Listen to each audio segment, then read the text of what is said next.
गणेशाय नमः। Gaudy true channel में आप सभी का स्वागत है। आज हम लोग वैशाख मास के 15वें अध्याय की कथा सुनेंगे। श्रुतदेव जी ने कहा, हे भूपाल, पाप नाश करने वाले मधुसूदन के प्रिय इस माधव मास के महात्म को सुनिए। प्राचीन समय में पांचाल देश में पुण्यशील और बुद्धिमान भूरियश नाम के राजा का पुरुयश नाम का पुत्र था।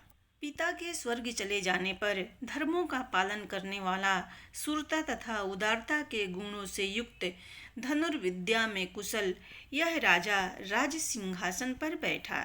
यह अति बुद्धिमान राजा धर्म पूर्वक पृथ्वी का राज करने लगा। पूर्व जन्म के किए हुए बड़े पाप से कुछ समय में इसकी संपत्ति की हानि हो गई। बड़े बड़े रोगों से पीड़ित होकर उसके हाथी घोड़े मर गए। मनुष्यहीन करने वाला बड़ा दुर्भिक्ष देश में व्याप्त हुआ। हाथी से खाए हुए कैथ के फल के समान राज्य का कोष खाली हो गया। राजा को कोष तथा राज्य से हीन तथा बलहीन जानकर उसके जीतने का यह समय है, ऐसा सोचते हुए उस राजा के सैकड़ों शत्रु राजा लोग आए और उस पांचाल देश के राजा को उन्होंने जीत लिया। तब उस राजा ने हार कर सिखनी रानी धात्री इत्यादि तथा सेवकों के साथ पहाड़ की कंदरा में प्रवेश किया। वहां का मार्ग कोई नहीं जानता था। बहुत दुख सहकर उस राजा ने कष्ट से 53 वर्ष बिताए। राजा ने बारंबार सोचा कि ऐसा क्यों हुआ है। मैं तो शुद्ध हूँ और माता पिता के हित में तत्पर हूँ। मैं गुरु भक्त, सरल और धर्म तत्पर हूँ। मैं ब्राह्मण का भक्त हूँ, सब प्राणियों पर दया करता हूँ, देवताओं का भक्त और जितेंद्रिय हूँ। न मेरे भाई, न मेरे पुत्र और न मेरे मित्र हितकारी हैं। कुलीन होने पर भी मेरी दया और पराक्रम की प्रसिद्धि कहाँ गई? किस कर्म से अति दुख देने वाली दरिद्रता हुई?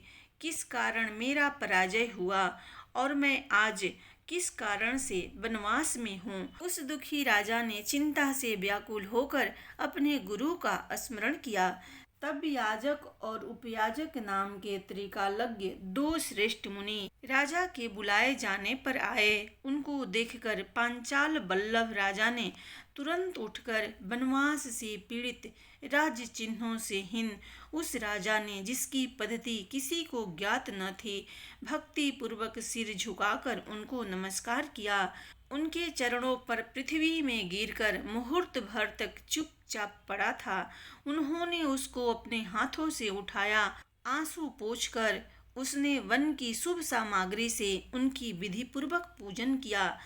स्वस्थ होकर बैठने पर उन दोनों ब्राह्मणों से मस्तक नीचा किए हुए उस राजा ने पूछा, हे दोनों ब्राह्मणों, कर्म तथा जन्म से शुद्ध, पिता और देवताओं के प्रिय मुझ राजा के दुख का कारण कहिए।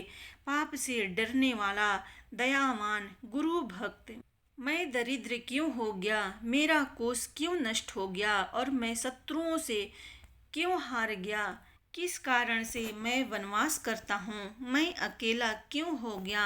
न मेरे पुत्र, न भाई और न मेरे मित्र कोई हितकारी है। पाप रहित मेरे शासन करते हुए देश में दुर्भिक्ष क्यों हुआ?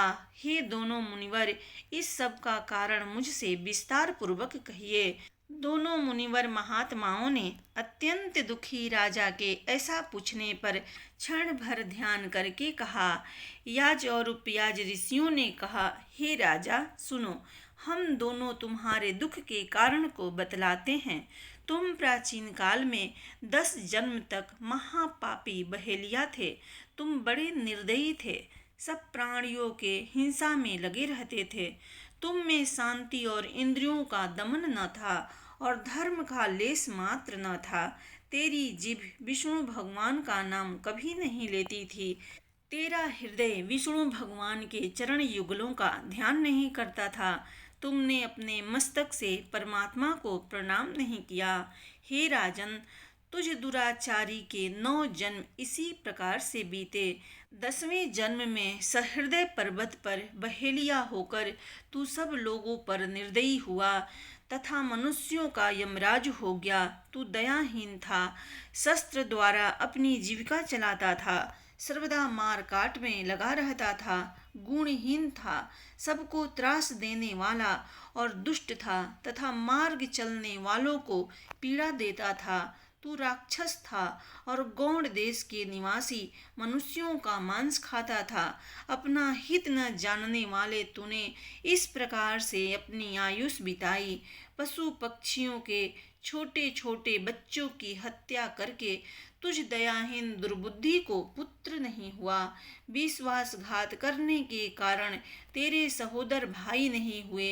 मार्ग में चलने वालों को पीड़ा देने के कारण तू मित्र वर्ग से त्याग दिया गया। साधुओं का तिरस्कार करने के कारण तू शत्रुओं से जीता गया। कभी दान न देने के कोप से तेरे घर में दरिद्रता आई। सदा उद्वेग करने के कारण तुझको दुख में बनवास हुआ। सबका अप्रिय होने के कारण तुझको अत्यंत दुस्सह दुख प्राप्त हुआ। पूर्व काल में सर्वदा तू क्रूर कर्म करने के कारण तू आहार रहित हुआ। हे राजा, इसी से इस जन्म में तेरा राज्य हरण हुआ। अब मैं उच्च कुल में जन्म लेने के कारणों को बताता हूँ। जब तू बहेलिये के अंतिम जन्म में गौड़ देश में रहता था और कांटों से भरे जंगल में अपने क्रूर कर्मों को करता रहा और दयाहीन बना था, तब पथिकों को कष्ट देता था। उस समय दैवश घाम से पीड़ित वेद वेदांगों के पंडित कर्पण नाम मुनि तथा 2 धनी वैश्य वहाँ आए। पुण्यात्मा ऋषि जटाधारी थे, चीर पहने थे और कमंडलू लिए हुए थे। उनको देखकर धनुष लेकर मार्ग रोककर तू खड़ा हो गया। तीर छोड़कर तूने दोनों वैश्यों का शरीर छिन्न किया। इनमें से एक को मारकर तूने उसका धन ले लिया और जब दूसरे को मारने चला तब वह भय के मारे भाग गया। डर कर प्राण बचाने के लिए उसने अपना धन किसी झाड़ी में फेंक दिया। कर्पण मुनि भी व्याघ द्वारा शीघ्र मारे जाने के डर से घाम में दौड़ता हुआ घाम और प्यास से पीड़ित होकर मूर्छित हो गया। सांस निकलने से नाम मात्र बच गया। अपने प्राण बचाने में तत्पर वह वैश्य इनको छोड़कर भाग गया। तुमने उसको भागता हुआ तथा ब्राह्मण को मार्ग में मूर्छित देखकर बनिया धन फेंककर कितनी दूर भागा, यह ब्राह्मण से पूछा और उसको जिलाने के लिए उद्धत हुआ। उसको चैतन्य करने के लिए तूने उसके कानों में फूंका। कीड़ी और कीचड़ मिले गड़ही के पानी से उसके नेत्रों को धोकर उस थके हुए ऋषि के मुख पर पंखा करने लगा। मुनि को सचेत करके स्वस्थ चित होकर तूने कहा, हे मुनि, इस वन में मेरे शस्त्र धारण करते हुए तुमको कोई शंका न करनी चाहिए। जिसके पास कुछ नहीं है वही संसार में सुखी है। तुमको कुछ भय नहीं है। तुम्हारे टूटे पात्र और चीर से मेरा कुछ न होगा। हे विद्वान, मुझे यह बताओ कि बनिया कहाँ भागा, कहाँ झाड़ी में धन फेंक कर जल्दी से भाग गया। यदि झूठ कहोगे तो मैं तुम्हें मार डालूंगा। कर्पण मुनि बोले, इस झाड़ी में उसने धन फेंका है और इस मार्ग से भागा है। प्राण बचाने के लिए तुमसे पूछने पर उसने ऐसा कहा। तब तूने कहा, हे विप्र, मेरा भय छोड़कर तुम सुख से अपने मार्ग से जाओ। यहाँ से कुछ दूर पर एक तालाब में सुंदर जल है। उस सुंदर जल को पीकर थकावट हटाकर अपने गांव को जाओ। इस वणिकपति का क्रंदन सुनकर हमारे पैसों की खोज करते हुए राजा के कर्मचारी अभी यहाँ आवेंगे। हे द्विज, प्यास से व्याकुल तुम्हारे पीछे मैं नहीं चल सकता। पत्ते से पंखा करने पर पसीना कुछ हट जाएगा। उसको परास का पत्ता देकर तू जंगल में गया। बैसाख मास के तीव्र घाम के निमित्त इस पुण्य कार्य के प्रभाव से मुनि की रक्षा के लिए, अपने कार्य के लिए भी, इस कार्य के कारण से तेरा जन्म महापुण्य विशाल राजवंश में हुआ। यदि तू सुख, राज, धन, धान इत्यादि संपत्ति, स्वर्ग, मोक्ष, सायुज्य, मुक्ति अथवा विष्णु भगवान के पद की इच्छा करता है तो तू वैशाख मास के धर्मों को कर। इससे तू सब प्रकार के ऐश्वर्य को प्राप्त करेगा। इस महीने का नाम माधव है। इसकी तृतीया का नाम अक्षय है। बछवा सहित गाय का पूजन करके उस दिन ब्राह्मण को दान देने से तेरे कोष की पूर्ति होगी। सया दान करने से तुझे सुख प्राप्त होगा। छाते का दान तू कर, तेरा साम्राज्य मिल जाएगा। विधान पूर्वक स्नान कर तथा माधव भगवान का पूजन कर। दिव्य प्रतिमा का दान देने से तेरा जय होगा। हे राजन, यदि अपने समान गुणी पुत्रों की इच्छा करता है तो सब प्राणियों के हित के लिए पौसारा चला। हे राजा, वैशाख महीने के कहे हुए इन धर्मों को भली भांति कर। इससे निसंदेह सब लोग तेरे वश में होंगे।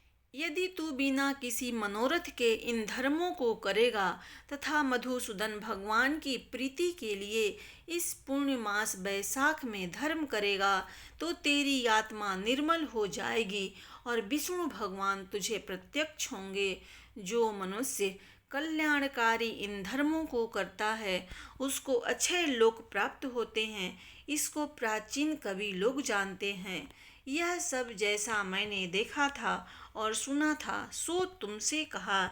इस प्रकार से राजा को समझाकर वे दोनों ब्राह्मण याज और उपयाजक नाम से यथा स्थान को चले गए।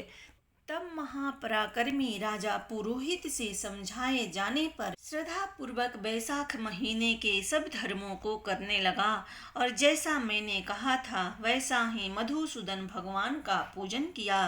तब पराक्रमी होकर सब बंधुओं के साथ तथा बची हुई सेना से घिरा हुआ वह पांचाल नगरी में पहुंचा। तब उसके शत्रु राजा लोग उस राजा के आने को सुनकर उद्धत होकर उससे युद्ध करने के लिए फिर आए। तब इन लोगों से पांचाल के राजा से युद्ध हुआ। तब इसी एक महारथी ने सबको जीत लिया। भिन्न भिन्न देश के राजाओं के भाग जाने पर इस प्रतापी राजा ने उन राजाओं के कोष, हाथी, घोड़े स्वयं ले लिया। 1 अरब घोड़े, 3 करोड़ हाथी, 1 अरब रथ, 10,000 ऊँट, 3 लाख गधे उसकी नगरी में लाए गए। वैशाख मास के धर्मों के महात्म्य से राजा लोग उसी क्षण से संकल्प भग्न होने तथा पद दलित होकर उसको राज्य कर देने लगे। पंचाल देश में बड़ी सस्ती हो गई। इस प्रकार से मधुसूदन भगवान के प्रताप से वह छत्रपति सार्वभौम राजा हुआ। शूरता, उदारता आदि गुणों से पूर्ण उसके 5 पुत्र हुए। वे धृष्टकृति, धृष्टकेतु, धृष्टद्युम्न, विजय, चित्रकेतु ये मयूर ध्वज के समान थे। धर्म से पालन की हुई प्रजा राज्य में अनुरक्त हो गई। वैशाख के प्रभाव से उसी क्षण से सब बात प्रत्यक्ष हो गई। पांचाल नगरी के राजा ने निष्काम चित्त से मधुसूदन भगवान को प्रसन्न करने के लिए उन धर्मों को फिर से करने लगा। इस धर्म से संतुष्ट होकर मधुसूदन भगवान अक्षय तृतीया के दिन उसको प्रत्यक्ष हुए। उस शंख, चक्र तथा गदा को धारण किए हुए 4 बाहु के नारायण अच्युत परमात्मा को देखकर वह राजा बड़ा चकित हुआ। उनके असह्य तेज से उसकी आंखें तुरंत बंद हो गई। मदोन्मत्त पुरुष की तरह वह उठने बैठने और घूमने लगा। संपूर्ण शरीर में रोमांचित होकर आंखों में आंसू भरकर पृथ्वी पर झुककर बड़ी भक्ति से हाथ जोड़कर वह स्तुति करने लगा। श्री स्कंद पुराण के वैशाख महात्म्य के नारद और अम्बरीश संवाद में पंचाल देशाधिपति की जय प्राप्ति नाम का 15वां अध्याय समाप्त हुआ। प्रेम से बोलिए भगवान विष्णु की जय।